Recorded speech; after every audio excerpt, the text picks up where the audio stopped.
Ever wondered how to talk about the number of rooms and floors in English?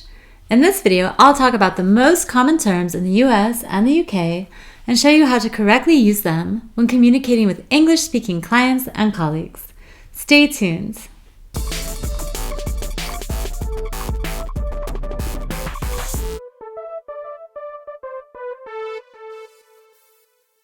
Hey everyone, welcome back to Real Estate English Academy.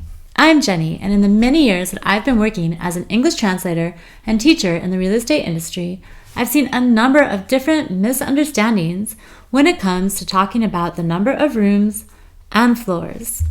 It's essential to communicate clearly when it comes to these aspects, especially in the real estate sector. In the US and the UK, people tend to measure their height in feet and inches, their beer in pints, and distances in miles. It's common to use imperial measurements instead of metric measurements, which are the norm in most other places around the world. Number of rooms. When talking about residential properties in English, native speakers typically refer to the number of bedrooms. We just assume that there are additional rooms like the living room, kitchen, etc.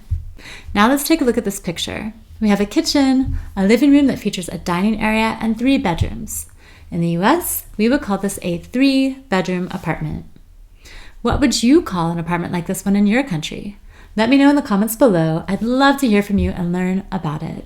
Now, in commercial real estate, the area of a property is typically indicated in square feet. You can use the following formula.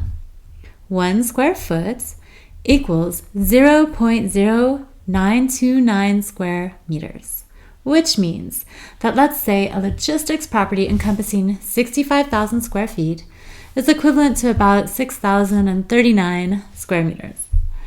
As a rule of thumb, you can divide the number of square feet by 10 to get a rough idea of how many square meters you're looking at. It might not be an exact number, but it's close enough to give you a general idea. Okay, let's move on to number of floors.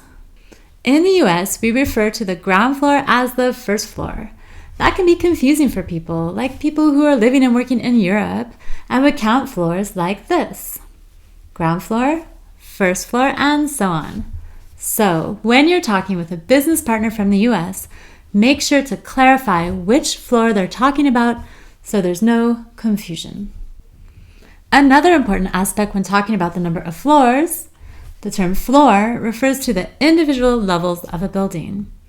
You would say, for example, my office is located on the 3rd floor, or let's meet in the restaurant on the ground floor, or in the US on the 1st floor. The term story, on the other hand, is typically used when talking about the height of a building. So you would say, I work in a 6-story building. Okay, that's it for today. Please subscribe to our channel if you haven't already, and hit the bell button to receive notifications about our latest lessons. And make sure to take our quiz that's linked up in the video description below and find out how well you speak real estate. Have fun, and I'll see you next time.